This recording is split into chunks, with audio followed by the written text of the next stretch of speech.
Hello everyone, a very good evening to you all and welcome to EduMortal. So for today's session, I have a question for you all that what do you mean by examination? आप examination से क्या समझते हैं? मैं किस perspective से देखता हूँ एग्जामिनेशन को और मेरा क्या नजरिया है एग्जामिनेशन को देखने का I will tell you within a minute. But अगर आप कुछ डिफरेंट सोचते हैं एग्जामिनेशन को लेकर और आपके कुछ आइडियाज अलग हैं एग्जामिनेशन को लेकर then please write it down in the comment box. I will definitely see them after the session. So, according to me, the purpose of any examination is not only to judge your talent, but also to test your management and planning skills. Means the whole concept of any examination is totally based on strategic thinking and smart work. So, be smart, focus on your strategy, and start preparing for your examination with the proper mix of planning, time management, and smart work. So start your preparation early so that you can feel confident in your examination hall. So मैं आज ऐसी एक proper planning के साथ ऐसी एक proper strategy के साथ आया हूँ क्लास 10 सीबीएसई बोर्ड के बच्चों के लिए कि आपके आने वाले 60 डेज में आपकी क्या प्लानिंग होनी चाहिए, आपकी क्या स्ट्रेटजी होनी चाहिए so that you can score maximum marks in maths. So मैं इस सेशन को सिंपली 5 पॉइंट्स में डिवाइड करूंगा और उन 5 पॉइंट्स को आप कंसंट्रेट होकर के सुनिए और उसको अपने आने वाले दिनों में अप्लाई करिएगा और आप श्योरली मैथमेटिक्स में मैक्सिमम मार्क्स स्कोर कर पाएंगे। वो प्लान क्या है, वो पॉइंट्स क्या हैं, हम चलिए देखते हैं। हमारे पास हम ये मान करके चल रहे हैं कि हमारे पास कुल नंबर ऑफ डेज 60 है, यानी कि हमारे पास 2 मंथ्स का टाइम है। इन 2 मंथ को हम कैसे वाइजली यूटिलाइज करेंगे, हमारे पास क्या प्लान होना चाहिए 2 मंथ्स के लिए, चलिए हम इन 5 पॉइंट्स के माध्यम से समझते हैं। हमारा पहला पॉइंट क्या है कि हमारे पास कुल 60 डेज हैं। इन 60 डेज को हम कैसे डिवाइड करें। सो हमने इन 60 डेज को 2 पार्ट्स में डिवाइड किया है, एक प्रिपरेशन प्लान, एक रिवीजन प्लान। प्रिपरेशन प्लान में क्या करना है हमको, प्रिपरेशन प्लान में आप करेंगे कि कॉन्सेप्ट रिवाइज करेंगे, आप कॉन्सेप्ट्स को शार्पन करेंगे। आपके पास जो कॉन्सेप्ट्स हैं, जो चैप्टर्स हैं, आपको हो सकता है कि कोई चैप्टर प्रॉपरली ना समझ में आया हो, आपको कोई कॉन्सेप्ट प्रॉपरली ना समझ में आया हो, तो उन चैप्टर्स के वीडियो लेक्चर देखने के लिए, उन चैप्टर्स के थ्योरी को रिवाइज करने के लिए, उन कॉन्सेप्ट्स को शार्पन करने के लिए आप 40 डेज डिवोट करेंगे। इसको हमने प्रिपरेशन प्लान में रखा है ना। तो इन 40 डेज में आप क्या करेंगे, कॉन्सेप्ट्स रिवाइज करेंगे, कॉन्सेप्ट्स को समझेंगे, चैप्टर को समझेंगे और एनसीईआरटी की एक्सरसाइज की क्वेश्चंस को सॉल्व करेंगे, एनसीईआरटी एग्जाम्पलर के क्वेश्चंस करेंगे। और आपके पास अगर कोई रेफरेंस बुक है, यानी जैसे कि आरएस अग्रवाल, आरडी शर्मा, तो इनके क्वेश्चंस सॉल्व करेंगे इस प्रिपरेशन प्लान में। और रिवीजन प्लान में आपको क्या करना है, रिवीजन प्लान में आपको कुछ नहीं करना है, सिंपली सैंपल पेपर को as a mock test solve करना है, यानी कि टाइम लिमिट के अंदर सैंपल पेपर को आप सॉल्व करेंगे। आप इन 20 डेज में अगर पर डे एक सैंपल पेपर भी सॉल्व करते हैं तो आप टोटल 20 सैंपल पेपर सॉल्व करेंगे। मींस अगर आप इतने नंबर ऑफ पेपर सॉल्व करते हैं तो आपको 90+ मार्क्स गेन करने में मैथमेटिक्स में कोई रोक नहीं सकता है। So our next point is this that know your syllabus. Means अगर आप किसी भी वार की तैयारी कर रहे हैं तो आपको अपोजिशन के बारे में जानकारी होना इंपॉर्टेंट है कि अपोजिशन के पास क्या आर्टिलरी है, क्या वेपन्स हैं और वो कैसे वार वेपन से लैस हैं। तो अगर आप किसी युद्ध की रणनीति बना रहे हैं तो आपको जैसे अपोजिशन के बारे में नॉलेज होना इंपॉर्टेंट है, ठीक उसी प्रकार अगर आप किसी एग्जामिनेशन की तैयारी कर रहे हैं तो आपको उस एग्जामिनेशन के पैटर्न को समझना बहुत इंपॉर्टेंट है, यानी कि उस एग्जामिनेशन का पैटर्न क्या है, उसमें क्या सिलेबस आने वाला है और कहाँ से क्वेश्चंस पुटअप होंगे आपके एग्जामिनेशन में, ये जानकारी होना आपके लिए बहुत ही आवश्यक है। सो जैसा कि आप क्लास 10 का टर्म 2 का एग्जामिनेशन देने जा रहे हैं तो आपके टर्म 2 के एग्जामिनेशन में मैथमेटिक्स सब्जेक्ट में कौन कौन से चैप्टर्स आ रहे हैं और कहाँ से क्वेश्चंस आ रहे हैं, इस बात की जानकारी होना आपके लिए बहुत ही आवश्यक है। सो हम अपने आगे की स्लाइड में देखेंगे कि हमारे सिलेबस में टर्म 2 के सिलेबस में कौन से चैप्टर्स आने वाले हैं और कितने मार्क्स के किस चैप्टर से क्वेश्चंस आएंगे, हम आगे की स्लाइड में देखेंगे। और इसके बाद हमारा अगला पॉइंट है कि अंडरस्टैंडिंग एग्जाम पैटर्न, जो हमने पहले ही जिक्र किया जिस बात का कि आपको किसी भी युद्ध की तैयारी से पहले अपोजिशन के बारे में जानकारी होना इंपॉर्टेंट है। ठीक उसी प्रकार अगर आप किसी एग्जामिनेशन की तैयारी कर रहे हैं तो आपको उस एग्जामिनेशन के पैटर्न के बारे में जानकारी होना इंपॉर्टेंट है कि किस तरीके के क्वेश्चंस आ रहे हैं। जैसा कि आप सभी को पता है कि सीबीएसई बोर्ड टर्म 2 का एग्जामिनेशन सब्जेक्टिव होने वाला है, मींस आपको रिटन पेपर देना है, रिटन पेपर सॉल्व करना है। तो ये एग्जामिनेशन का पैटर्न है। जैसे पहले होता था कि एमसीक्यूज आते थे, साथ ही साथ सब्जेक्टिव पेपर भी होता था, तो इस बार टर्म 2 का एग्जामिनेशन आपका टोटली सब्जेक्टिव होने वाला है। और हमारा नेक्स्ट पॉइंट है make proper time table. Means एक प्रॉपर स्ट्रेटजी होनी चाहिए आपको, आपकी उठने बैठने का टाइम टेबल डिफाइन होना चाहिए, आपको कितने टाइम पढ़ना है। और ऐसा नहीं कि आप किसी एक पर्टिकुलर सब्जेक्ट को ही सारा टाइम डिवोट कर दें, यानी कि आप मैथ्स ही पढ़ने में दिन का 12 घंटा बिता दें, ऐसा नहीं होना चाहिए। आपके पास और भी सब्जेक्ट्स हैं पढ़ने के लिए, आपके पास साइंस है, सोशल साइंस है, तो आप प्रॉपरली हर सब्जेक्ट्स को कितने टाइम डिवोट करेंगे, और आपके पास आपका वीकर एरिया कौन सा है, आपका स्ट्रॉन्गर एरिया कौन सा है। आप मैथ्स में हो सकता है स्ट्रांग हो, आप हो सकता है साइंस में स्ट्रांग हो, तो आपका जो वीकर एरिया है, वीकर सेक्शन है, उस पर आपको ज्यादा वर्क करना पड़ेगा, उसको आपको ज्यादा टाइम देना पड़ेगा। तो इस प्रकार से एक प्रॉपर टाइम टेबल होना चाहिए। हम इन सारे पॉइंट्स पर अपनी आगे की स्लाइड में डिस्कस करेंगे, बट इन पॉइंट्स को मैं थॉरली एक बार बता दे रहा हूँ। सो हमारा नेक्स्ट पॉइंट है कि आपने जो टाइम टेबल बनाया वो बस ऑन पेपर ना रह जाए। मींस आपने जो टाइम टेबल बनाया है वो बस पेपर पर ही ना रह जाए, उसको आपको अपने लाइफ में अप्लाई करना है। आने वाले इन 60 डेज में आपको उस टाइम टेबल को अप्लाई करना है। ये नहीं कि आपने टाइम टेबल बनाया और आपने अपने स्टडी टेबल के सामने पेस्ट कर दिया और बस वो पेस्ट ही रह गया, है ना। मतलब आपको उस टाइम टेबल को अपनी लाइफ में अप्लाई करना है, मतलब उस टाइम टेबल को आप स्ट्रिक्टली फॉलो करेंगे। आप ये दृढ़ संकल्पित हो जाइए कि हम आने वाले 60 डेज में हमने जो टाइम टेबल बनाया है, हमने जो स्ट्रेटजी बनाई है, उस स्ट्रेटजी को हम स्ट्रिक्टली फॉलो करेंगे। तो अगर आप इन 5 पॉइंट्स को ढंग से समझ लिए हैं, तो हम इन 5 पॉइंट्स में जो पॉइंट इंपॉर्टेंट है, जो काफी इंपॉर्टेंट पॉइंट्स हैं, उनको चलिए हम डीपली समझते हैं कि जैसे कि हमारा सिलेबस क्या होना चाहिए। उन पॉइंट्स को हम काफी डीपली समझते हैं। तो हमारा जो काफी इंपॉर्टेंट पॉइंट है उन 5 पॉइंट्स में कि हमारा सिलेबस क्या होना चाहिए, मतलब कि हम इस बारे में हमें जानकारी होनी चाहिए कि हमारा जो सीबीएसई बोर्ड टर्म 2 का एग्जामिनेशन होने वाला है, उसमें मैथमेटिक्स सब्जेक्ट में क्या सिलेबस आने वाले हैं, कौन कौन से चैप्टर्स आने वाले हैं। तो हमारा सिलेबस क्या होना चाहिए। तो हमारे सिलेबस में क्या है, algebra, geometry, trigonometry, mensuration, mensuration में ये portion, surface area and volumes, statistics, probability. तो आपके अलजेब्रा से कुल मैक्सिमम नंबर के क्वेश्चन जो आ सकते हैं या आएंगे वो 10 मार्क्स के क्वेश्चंस आएंगे। आपके ज्योमेट्री पोर्शन से 9 मार्क्स के क्वेश्चंस आएंगे। आपके ट्रिग्नोमेट्री पोर्शन से 7 मार्क्स के क्वेश्चन आएंगे। मेंसुरेशन में जो सरफेस एरियाज एंड वॉल्यूम्स हैं, इनसे आपके 6 मार्क्स के क्वेश्चंस आएंगे। स्टैटिस्टिक्स एंड प्रोबेबिलिटी से 8 मार्क्स के क्वेश्चंस आएंगे। यानी टोटल 40 मार्क्स के क्वेश्चंस आपके रिटन एग्जामिनेशन में आएंगे, और इंटरनल असेसमेंट से आपको 10 नंबर मिलेगा, और वो टोटल पेपर आपका जो होगा वो 50 मार्क्स का होगा। सो आई होप आपको आपका सिलेबस समझ में आ गया होगा कि आपका टर्म 2 एग्जामिनेशन में आपका क्या सिलेबस होने वाला है। तो चलिए हम अपने अगली स्लाइड पर चलते हैं और देखते हैं कि हमारा क्या टाइम टेबल होना चाहिए, प्रॉपर टाइम टेबल क्या होना चाहिए हमारे आने वाले 60 डेज के लिए।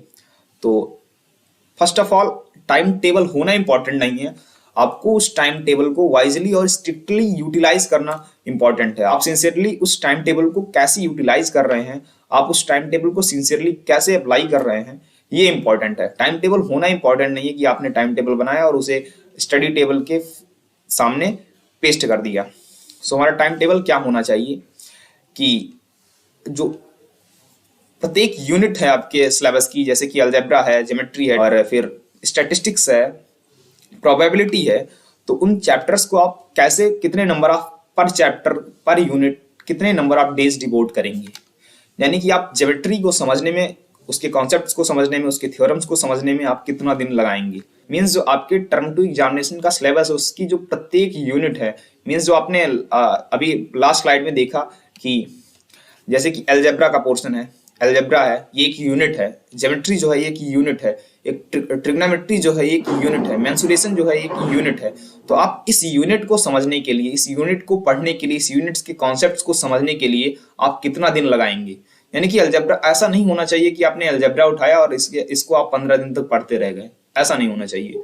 आप स्ट्रिक्टली एक टाइम टेबल बनाएंगे और उस टाइम टेबल के अकॉर्डिंग चलेंगे। यानी कि अगर आपने अलजेब्रा उठाया तो आपके पास आपके टाइम टेबल में ये रिटन होना चाहिए कि आप अलजेब्रा को पढ़ने के लिए 2 दिन 3 दिन, मतलब आपके समझ के अकॉर्डिंग कि आप कितना आता है वो चैप्टर, वो यूनिट कितना आती है, किस तरीके से आपने उस यूनिट को समझा है पहले से, उस हिसाब से देखेंगे। तो अगर आपने अलजेब्रा उठाया और आप उसे 2 दिन देंगे, 3 दिन देंगे, आप एक टाइम टेबल बना लीजिए, उस टाइम टेबल के अकॉर्डिंग चलिए। तो अगर आपने अलजेब्रा उठाया और आपने अपने टाइम टेबल में अपने अकॉर्डिंग लिखा कि आप इस अलजेब्रा, इस यूनिट को आप 3 दिन में समझेंगे, तो आप इसके सारे कॉन्सेप्ट्स को 3 दिन में ही समझने की कोशिश करिए। तो आप प्रत्येक यूनिट को कितना टाइम देंगे, जैसे कि हमने इस टाइम टेबल में दिया लिखा है कि focus on concept number of days 2, means आप प्रत्येक यूनिट के कॉन्सेप्ट्स को समझने के लिए टोटल जो टाइम देने वाले हैं, टोटल जो दिन देने वाले हैं वो 2 दिन देंगे, यानी कि आपके पास 48 आवर्स होंगे। 48 आवर्स में आप क्या करेंगे, उस पर्टिकुलर यूनिट के, उस पर्टिकुलर चैप्टर के कॉन्सेप्ट्स को समझेंगे। उसके बाद आप अगले 3 दिन एनसीईआरटी के प्रॉब्लम सॉल्व करेंगे। आपके उस पर्टिकुलर यूनिट में आपके एनसीईआरटी में कितने एक्सरसाइज दिए हुए हैं और उसमें कितने नंबर ऑफ क्वेश्चंस हैं, ये अलग अलग चैप्टर, अलग अलग यूनिट के अकॉर्डिंग डिपेंड करता है। बट आप प्रत्येक यूनिट के प्रॉब्लम्स को एनसीईआरटी के करने के लिए आप 3 दिन देंगे। 3 दिन में उस पर्टिकुलर यूनिट के एनसीईआरटी के सारे प्रॉब्लम्स सॉल्व करेंगे, लिख करके सॉल्व करेंगे। ऐसा नहीं कि आपने प्रॉब्लम देखा और हाँ ये मुझे आता है, ऐसा नहीं। आप सारे प्रॉब्लम्स को प्रॉपरली लिख करके सॉल्व करेंगे। यानी कि जैसे आपने अलजेब्रा पढ़ा, उसके कॉन्सेप्ट्स को रिवाइज किया, उसके कॉन्सेप्ट्स को समझा, उसके बाद आपने एनसीईआरटी उठाई और एनसीईआरटी के सारे प्रॉब्लम सॉल्व कर लिए अलजेब्रा के। और अगर आपको लगता है कि अभी कुछ बाकी है, अभी आप कुछ और करना है, आप कुछ और प्रॉब्लम्स करने चाहिए, तो आप कोई रेफरेंस बुक उठाइए, एनसीईआरटी एग्जाम्पलर उठाइए, आर डी शर्मा उठाइए, आर एस अग्रवाल उठाइए और उस पर्टिकुलर चैप्टर के सारे क्वेश्चंस कर डालिए। अब ये भी नहीं होना चाहिए कि R D Sharma, R S Agarwal एक वास्ट बुक है, उसमें बहुत सारे क्वेश्चंस हैं, तो ये भी नहीं होना चाहिए कि आप सारे क्वेश्चंस, सारे प्रॉब्लम सॉल्व करने बैठ गए। आप उसमें से कुछ सिलेक्टेड क्वेश्चंस उठाइए जो आपको लगता है कि आपके एग्जामिनेशन में आ सकता है, और या फिर आपको ऐसा लगता है कि आपके कॉन्सेप्ट्स को और शार्प करने के लिए वो क्वेश्चन काफी इंपॉर्टेंट क्वेश्चन है आपके कॉन्सेप्ट्स को शार्प करने के लिए। आपको उस क्वेश्चन के थ्रू आपके चैप्टर के, आपके उस पर्टिकुलर यूनिट के कई सारे प्रॉब्लम्स, कई सारे कॉन्सेप्ट्स एक साथ रिवाइज हो जाएंगे उस क्वेश्चन के थ्रू। तो आप ऐसे क्वेश्चंस को पिक करिए उस बुक से, आप आर डी शर्मा से, आप आर एस अग्रवाल से ऐसे क्वेश्चंस को पिक करिए जिससे कि आपके कई सारे कॉन्सेप्ट्स रिवाइज हो रहे हैं। तो ऐसे में आप किसी एक पर्टिकुलर यूनिट को, एक पर्टिकुलर चैप्टर को आप टोटल 7 डेज में आप उस चैप्टर को स्ट्रॉन्ग कर सकते हैं, आप उस यूनिट को स्ट्रॉन्ग कर सकते हैं। आप इसमें आप नंबर ऑफ डेज को कम या ज्यादा कर सकते हैं अपने अकॉर्डिंग। यानी हो सकता है आपको कोई चैप्टर या पर्टिकुलर कोई यूनिट एकदम ही ना समझ में आया हो, जैसे कि आपका अलजेब्रा हो सकता है, ट्रिग्नोमेट्री हो सकता है, सरफेस एरियाज एंड वॉल्यूम्स हो सकते हैं। ऐसा कोई चैप्टर हो सकता है जो आपको बहुत ही कम समझ में आता हो और आपके लिए वो हार्ड हो सकता है। यह डिपेंड करता है स्टूडेंट टू स्टूडेंट। तो आप उस पर्टिकुलर चैप्टर में 10 दिन भी दे सकते हैं। जैसे अगर हम रफली देखें तो अगर एक चैप्टर हमारा 7 दिन में तैयार हो जाता है तो हमारे पास टोटल कितने चैप्टर्स हैं? टोटल चैप्टर्स हमारे पास 7, यानी कि हमारे सीबीएसई बोर्ड टर्म 2 के एग्जामिनेशन में टोटल मैथमेटिक्स में टोटल 7 चैप्टर्स आने वाले हैं। और अगर हम पर यूनिट, पर चैप्टर एक सप्ताह में तैयार करते हैं, एक सप्ताह में रेडी करते हैं, यानी कि 1 वीक में अगर हमारा एक चैप्टर कंप्लीटली रेडी हो जाता है तो हमें कुल डेज लगने वाले हैं, number of days 49, 7 into 7, 7 chapters और एक चैप्टर 7 दिन में। इन 7 दिन में आप क्या करने वाले हैं? कॉन्सेप्ट को शार्पन, कॉन्सेप्ट आप शार्पन करेंगे, यानी कि आप कॉन्सेप्ट्स को सीखेंगे। उसके बाद में हम क्या करने वाले हैं? एनसीईआरटी के प्रॉब्लम सॉल्व करेंगे, ठीक है। उसके बाद क्या करने वाले हैं? रेफरेंस बुक के प्रॉब्लम सॉल्व करेंगे, रेफरेंस बुक के प्रॉब्लम्स को। इससे क्या होगा? आपका एक पर्टिकुलर यूनिट, एक पर्टिकुलर चैप्टर आपका बहुत ही ढंग से तैयार हो जाएगा और आप उस चैप्टर से आने वाले कोई भी क्वेश्चन को छोड़ करके नहीं आएंगे।